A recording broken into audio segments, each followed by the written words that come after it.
പത്തനംതിട്ട തിരുവല്ല കുറ്റൂരിൽ നവജാത ശിശുവിനെ ഉപേക്ഷിച്ച നിലയിൽ കണ്ടെത്തി. റെയിൽവേ അടിപ്പാതയ്ക്ക് സമീപം ജയരാജൻ എന്നയാളുടെ തട്ടുകടയിലാണ് പുലർച്ചെ 4 മണിയോടെ ദിവസങ്ങൾ മാത്രം പ്രായമുള്ള കുഞ്ഞിനെ കണ്ടെത്തിയത്. പോലീസ് എത്തി കുഞ്ഞിനെ താലൂക്ക് ആശുപത്രിയിലേക്ക് കൊണ്ടുപോയി. കുഞ്ഞിന്റെ ആരോഗ്യനില തൃപ്തികരമാണെന്ന് ആശുപത്രി അധികൃതർ പറഞ്ഞു.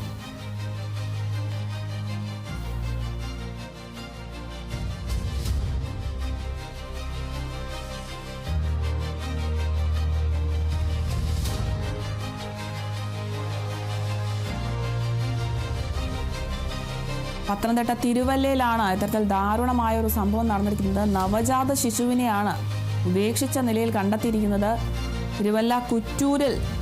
പത്തനംതിട്ട തിരുവല്ലയിലുള്ള കുറ്റൂരിലാണ് നവജാത ശിശുവിനെ ഉപേക്ഷിച്ച നിലയിൽ കണ്ടെത്തിയിരിക്കുന്നത്. റെയിൽവേ അടിപ്പാതയ്ക്ക് സമീപം ജയരാജൻ എന്നയാളുടെ തട്ടുകടയിലാണ് പുലർച്ചെ 4 മണിയോടെ ദിവസങ്ങൾ മാത്രം പ്രായമുള്ള നവജാത ശിശുവിനെയാണ് കണ്ടെത്തിയിരിക്കുന്നത്. ഉപേക്ഷിച്ച നിലയിലായിരുന്നു. പോലീസ് എത്തി കുഞ്ഞിനെ എന്തായാലും താലൂക്ക് ആശുപത്രിയിലേക്ക് കൊണ്ടുപോയി. കുഞ്ഞിന്റെ ആരോഗ്യനില തൃപ്തികരമാണെന്നാണ് ആശുപത്രി അധികൃതർ പറയുന്നത്. ആരാണ് ഉപേക്ഷിച്ചതെന്നതുമായി ബന്ധപ്പെട്ട് യാതൊരു വിവരങ്ങളും ലഭ്യമല്ല. എന്തായാലും നവജാത ശിശു ജനിച്ചിട്ട് ദിവസങ്ങൾ മാത്രം പ്രായമുള്ള ഒരു കുഞ്ഞിനെയാണ് തട്ടുകടയിൽ ഉപേക്ഷിച്ച നിലയിൽ കണ്ടെത്തിയിരിക്കുന്നത്.